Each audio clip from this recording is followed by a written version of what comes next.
धन्यवाद बिंदु जी, सुधा जी, आदरणीय सरोज शर्मा जी, गंगाधर शर्मा जी। मंच को और आपको और आपके दिल में बसे हिंदुस्तान को प्रणाम करता हूं।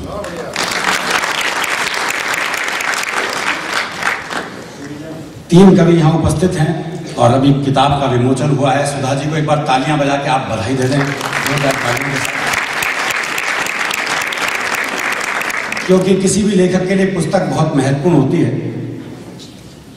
बहुत बढ़िया कविताएं हैं उसमें, इसके बारे में बाद में चर्चा करेंगे, क्योंकि अगर मैंने चर्चा करनी शुरू कर दी तो फिर आप चर्चित हो जाएंगे। बहुत कवि जो हैं मंच पे उपस्थित हो चुके हैं, सब लाजवाब कवि हैं। इनका परिचय भी बहुत विस्तार में दिया जा चुका है, इसलिए अतिरिक्त परिचय की भी आवश्यकता नहीं। बस एक दो बातें आप ध्यान रखें। बस एक तो ये कवि जो है तालियां बजाने के लिए तरह तरह से कहेंगे आपसे। कोई कहेगा स्नेह चाहिए, कोई कहेगा ध्यान चाहिए, कोई कहेगा आशीर्वाद चाहिए। इसका ये मतलब नहीं खड़े होकर आशीर्वाद देने लग जाए। ऊर्जा चाहिए, इन सब का एक ही अर्थ है, तालियां बजाइए। तो हाँ, बस ये ध्यान रखिएगा, जहां जहां कभी इन शब्दों का प्रयोग करें समझ लो अब ताली बजाने का टाइम आ गया है। और आप तालियां बजाते रहेंगे तो निश्चित रूप से कवि को ऊर्जा मिलती रहेगी, इसमें कोई शक नहीं है। दरअसल कवियों की आदत खराब हो चुकी है। कविता तालियों से कविता बड़ी नहीं होती, लेकिन इनकी आदत खराब है। ये महेंद्र अजनबी की शादी हुई, सुहाग रात को पत्नी का घूंघट उठाया, भाई ने 4-5 प्रेम गीत सुना दिए। वो पत्नी शर्माई, बोले शर्मा मत, ताली बजा।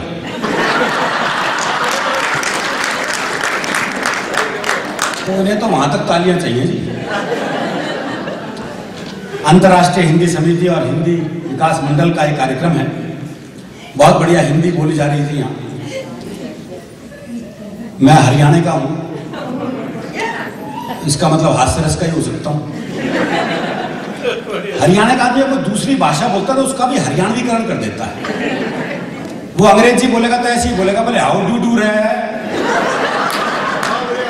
तो रह लगाते ही काम हो लेता है। वो एक ने एक से कहा, बोले हाउ डू डू रहे, दूसरा बोला फाइन सू, एक बोला बड़ी भारीनेस सी फील कर रहा हूं। बोले भाई ये भारीनेस क्या होती है? बोला हैवीपन।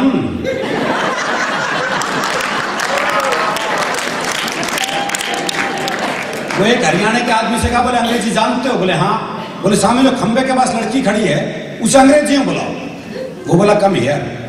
वो लड़की आ गई, बोले सब वापस उसे खंबे पे अंग्रेजी में भेजो। बोले इतना बावड़ा नहीं हूं, वहां पास हुई छोरी वहां भेज दूं वापस, क्या मतलब? बोले नहीं इतनी अंग्रेजी तो बतानी पड़ेगी भाई। अब इतनी अंग्रेजी भाई को आती नहीं थी, तो अगला खुद ही उस खंबे पे गया और वहां जाके बोला, बोले कम हियर। तो हम तो ऐसी अंग्रेजी जानते हैं जी। लेकिन हिंदी बहुत बढ़िया भाषा है साहब, बड़ी वैज्ञानिक भाषा है, क्योंकि जैसी बोली जाती है वैसी लिखी जाती है। हिंदी की बिंदी भी बोलती है। ये तो अंग्रेजी में दिक्कत आती है कि फलाना शब्द साइलेंट था। अबे फिर था ही क्यों? वो एक आया, बोले चोपड़ा साहब ये केमिस्ट्री डिपार्टमेंट कहाँ है? बोले केमिस्ट्री नहीं होता, केमिस्ट्री होता है। बोले थैंक यू कोपड़ा साहब।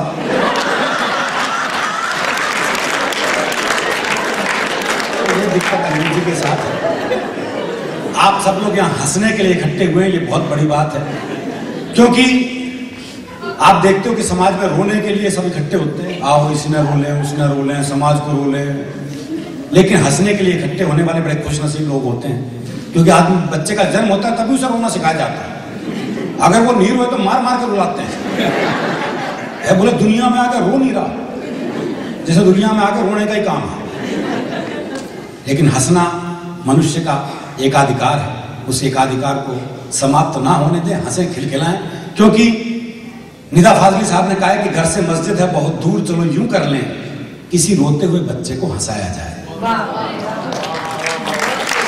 किसी की पूजा अर्चना से बड़ा काम है किसी को हंसाना। या तो दीवाना हंसे या तू जिसे तौफीक दे, वरना इस दुनिया में आके मुस्कुराता कौन है। आज हंसी गायब हो चुकी है। दरअसल हंसी निकलती है संवाद से। अब संवाद ही खत्म हो गए तो हंसी कहां से निकलेगी? वो एक बुढ़िया बैठी रो रही थी, तो एक ने पूछा, बोले ताई क्यों रोए है? बोली खाली बैठी थी, सोचा थोड़ा रोए लूं।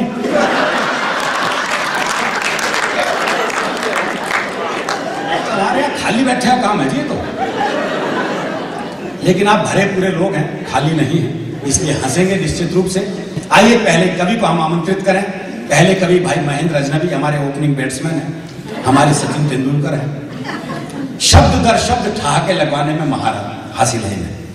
ये आपके लिए, आपको हंसने के लिए 4-5 पंक्तियों की जरूरत नहीं पड़ेगी। हर दूसरी पंक्ति में वो ठहाका देने के लिए सिद्धहस्त हैं महेंद्र अजनबी। बहुत नए नए विषय निकालते हैं, बहुत प्रयोग करते हैं, बहुत प्रयोगवादी कवि हैं। हर चीज में प्रयोग करते हैं, कपड़ों में भी करते हैं।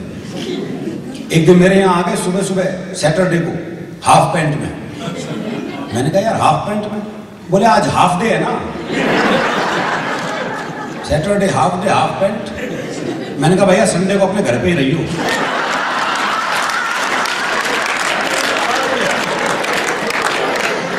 तो आइए महेंद्र अजनबी, आप थोड़ा खिलखिलाएं, जितना उन्मुक्त होकर आप सुनेंगे उतने उन्मुक्त होकर हम सुना पाएंगे।